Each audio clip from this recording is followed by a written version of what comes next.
নমস্কার বন্ধুরা, আজকে আমি ঝিঙা পোস্ত বানাচ্ছি মানভূম ভাষায়। তো আমার যত মানভূম বন্ধু আছে তা বন্ধুদের জন্য আজকে আমি মানভূম ভাষায় ঝিঙা পোস্ত বানাই দেখাবো। সেই আমি ভিডিওটা বানাইছি, লাইক কমেন্ট শেয়ার করবে তোমরা।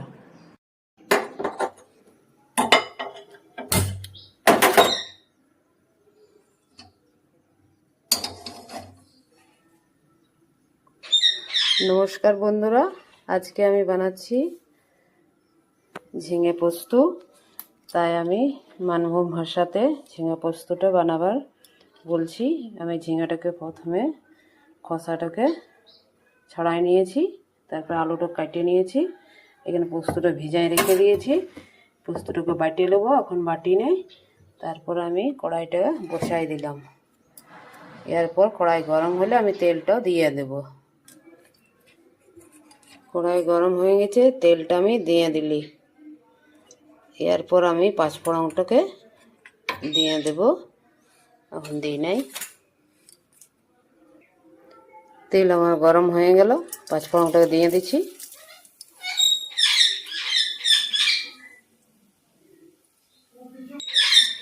পাঁচফোড়নটা আমার পুড়ে গেল, আমি আলুটা দিয়ে দিলি।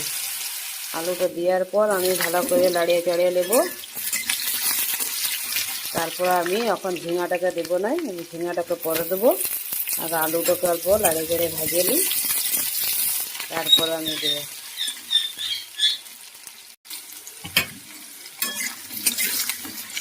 আলুটাকে দু চারবার লাড়িয়ে নিলাম। এরপর আমি নুনটাকে দিয়ে দিচ্ছি, নুনটা আঞ্জার মতো দিয়ে দিলি। তারপর আমি ঝিঙাটাকে দিয়ে দেবো। এই ভাষাটা আমি মানভূমের বন্ধুগুলোর জন্য বলছি। যত আমার মানভূম ভাষার যত বন্ধু আছে তাদের জন্য আমি এই ভাষাটা আজকে এই ভাষাতে বানাচ্ছি। তো আমি ঝিঙাটাকে দিয়ে দিচ্ছি, সব ঝিঙাটাকে দিয়ে দিচ্ছি। নুনটা দেওয়ার পর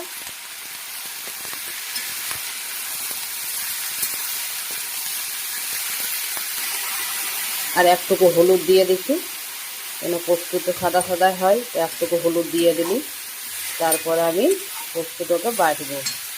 এখন বাটি নেই, এরপর আমি ঢাকনা চাপা দিয়ে দিচ্ছি। ঢাকা দিয়ে দিলি, তাকাতে ওটা জল বাইর হোক, গদগদায় জল বাইর হবে কখনই ঝিঙার থেকে। তখন জলটা বাইর হোক, তো তখন আমি অল্প পোস্তটাকে ঘষঘষাই করে বাটি নিয়ে আসি। এখন বাটি নেই, তখন বাটি নিয়ে আসবো ভালো করে, তারপর আমি দিব। দেখো আমি পোস্তটা বাটি নিয়ে চলে এলি।